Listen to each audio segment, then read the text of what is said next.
مسلمان کے اور غیر مسلم کے اصول ایک جیسے نہیں۔ حدیث میں آتا ہے کہ الدنیا سجن المومن و جنت للکافر، دنیا جو ہے اللہ تعالیٰ نے مسلمان کے لیے قید خانے کی طرح بنائی ہے، اس میں اس کے اوپر پابندیاں ہیں، رکاوٹیں ہیں، اور اس کو ہر کام کرنے کی اجازت نہیں۔ اور کافر کے لیے جنت ہے، یعنی جنت میں جیسے کوئی روک ٹوک نہیں ہوگی، کوئی پکڑ دکڑ نہیں ہوگی، تو اس طرح سے کافر کو اللہ نے دنیا میں رکھا ہوا ہے، کیونکہ آخرت میں اس کا حصہ نہیں۔ تو اس کا مطلب یہ ہوا کہ کافر کی بہت ساری غلطیاں جو ہیں اس کو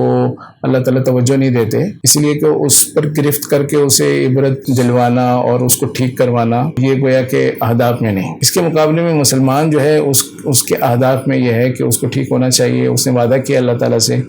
جب وہ غلط کرتا ہے اللہ تعالیٰ اس کو ہلکی تنبیہ کرتے ہیں، اس سے وہ ٹھیک ہو جاتا ہے۔ تو اس لیے ایک تو اصول آپ کے ذہن میں ہونا چاہیے کہ جو چیزیں بھی غلط ہوتی ہیں ان کے نتائج مسلمان کے حق میں الگ آ سکتے ہیں اور کافر غیر مسلم کے حق میں الگ آ سکتے ہیں۔ دوسری بات یہ ہے کہ دنیا دارالاسباب ہے، اس دارالاسباب کے اندر ہر چیز کا اپنا ایک امپیکٹ ہے۔ تو اگر وہ سود نہیں کھا رہے یا مطلب سودی معیشت میں جکڑے ہوئے ہیں،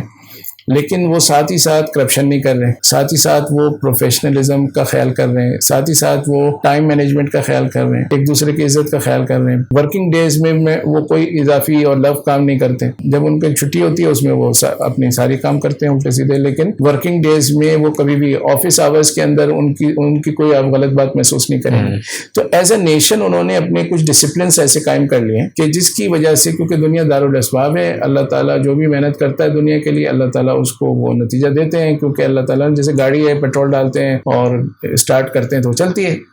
ٹھیک ہے نا۔ یہ مسئلہ نہیں ہے کہ یہ مسلمان نے چلائی تو چلے گی یا غیر مسلم نے چلائی تو چلے گی، دارالاسباب ہے تو سبب جس نے پورے کر دیے وہ چلے گی گاڑی۔ بالکل۔ تو بالکل اسی طریقے سے انہوں نے ان کی معیشت کو سود کی وجہ سے نقصان ہوتا ہے، لیکن ان کے بہت سارے اور کاموں کی وجہ سے بہتری بھی آتی ہے۔ اور آپ کے ذہن میں یہ بات بھی واضح ہونی چاہیے کہ سود جو ہے نا، اس کو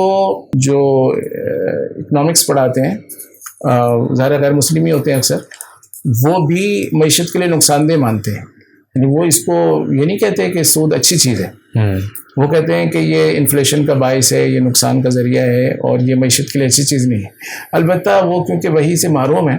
تو وہ اس کا حل یہ بتاتے ہیں کہ انٹرسٹ ریٹ کم ہونا چاہیے۔ وہ یہ نہیں کہتے کہ انٹرسٹ ہونا ہی نہیں چاہیے، ہم تو کہتے ہیں انٹرسٹ ہونا نہیں چاہیے، زیرو ہونا چاہیے ریٹ۔ وہ کہتے ہیں نہیں، انٹرسٹ ریٹ زیادہ نہیں ہونا چاہیے، کم سے کم ہونا چاہیے، کیونکہ جب انٹرسٹ ریٹ کم ہوگا لوگوں کو بیٹھے بٹھائے کم پیسے ملیں گے تو لوگ پھر ہے نا اکانومی میں حصہ لیں گے اور اس سے بزنس بہتر ہوگا۔ تو کہنے کا مقصد ہے کہ سود تو وہ کھاتے ہیں، لیکن ان کے ذہن میں یہ ہوتا ہے کہ سود نقصان دہ ہے،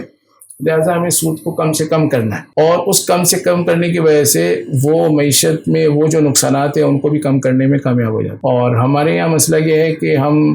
سود سے بچنے کی کوشش بھی نہیں کر رہے، کیونکہ کنونشنل